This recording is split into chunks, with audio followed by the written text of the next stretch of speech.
does he see his opportunity? There's no doubt that Barack Obama presents a different face to the public than earlier leaders who did not get as much traction with the electorate. And he has to be very careful. He is the president of the United States. He's not the president of Black America or of just African Americans. And so he tends to put these problems in terms of class even more than race. He can't talk about just African Americans. He has to talk about the poor.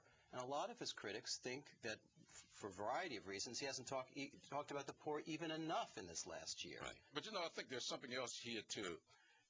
Let's take, for example, the recession that we currently find ourselves coming out of. I recall when we first started dealing with that, we started talking about, what do you do to stimulate the economy? Well, you got to pump money into it. It must be timely, it must be targeted, and it must be temporary. Well, if you have a community as the Black community suffering recessions, 16% unemployment, it seems to me that you've got to target what you do in order for it to be effective. You're not going to just deal with these communities overall and think that the targeting that needs to be done will just automatically get done. And so we're different with the president in this respect. If you are doing health care reform, and that should have a impact on the African American community unevenly, but it won't have if you don't target it. And so if you have all the monies going into healthcare reform bottled up, if you please, in certain communities, as you've had other resources, then you aren't going to do what needs to be done to make African American communities well, or to make them more viable when it comes to economics. You have to target these things, and I think that that's what is missing right now. So what would be your priority? My priority would be to really look at the economic status of various communities throughout our country and begin to target resources to those communities. The extent to which those communities are occupied by African Americans, that's one thing. You won't be targeting them racially, but you will be targeting them based upon the overall demographics that exist in the community. Educationally, healthcare, economically, target the resources where the needs are. Have you ever had a conversation about race with President Obama? I interviewed him right after he delivered his speech at the 100th anniversary convention of the NAACP, and we talked about some of the generational issues. The fact that if it hasn't already occurred, soon there will be more African Americans who have no memory of Jim Crow segregation than those who do, those of us who do. And we talked about the trends that transforming parts of Black America, but not all, and the necessity to look after people who are potentially being left behind and communities that are potentially being left behind. We talked about his calls for personal responsibility, which was a message he delivered to the NAACP.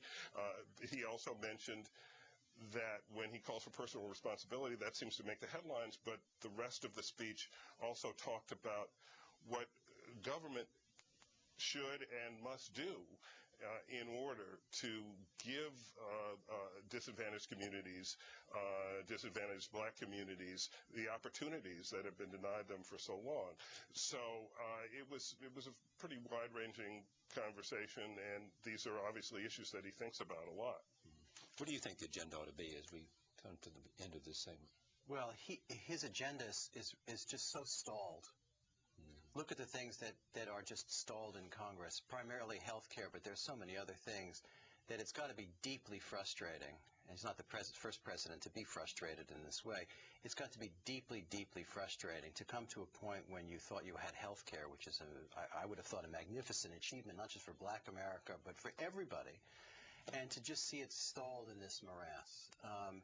To expect him to do, I just don't know where he's, going to be on this situation. It is tragic, and to think that there are going to be ambitious legislative achievements when this one is stalled at this point is really a lot to hope for. Do you think that he wanted to be, and this may be an easy answer, a transformational president? Absolutely. And I do remember you the think first time I interviewed him, which was in 2007, just before, as he was deciding to run for president. He said that, I forget what hotel in Washington has portraits of all the presidents downstairs. And he said, you can really only pick out 5 or 6 there that have gigantic impact, and it's not worth being the other kind. I mean, after all, Barack Obama is not somebody without a certain sense of self-possession and ego. He not only wanted to be president before he even announced, he wanted to be a great president, and now he finds himself really in a fix. And you think greatness is at risk? Absolutely.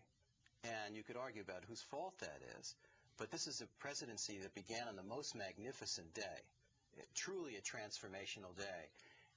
The great fear is that the greatest moment of his presidency might have been the first day. Congressman Clyburn. I do believe that President Obama can be and will be a transformational president. I think that all of us know that Lyndon Johnson was a transformational president, but he did not reach that point. He did not get to where he needed to go until he decided that he had to break with his past. He had to get out of his comfort zone. There are a lot of people who call themselves Southerners who felt betrayed because Lyndon Johnson saw what was necessary in order to be transformational. And that's why we got the 64 Civil Rights Act and the 65 Voting Rights Act. Those were transformational things that caused Lyndon Johnson to have to break out of the comfort zone of being a Southerner and being accepted by those people that he had sort of palled around with as a member of the United States Senate. Jim Clyburn, thank you again. Eugene Robinson, thank you. Thank you. David Remnick, The New Yorker, the Civil Rights, a portfolio. You have seen some of these photographs, a remarkable series of photographs. You can go on, and it is a virtual history, an important history of the United States of America and people who were in the front lines of change.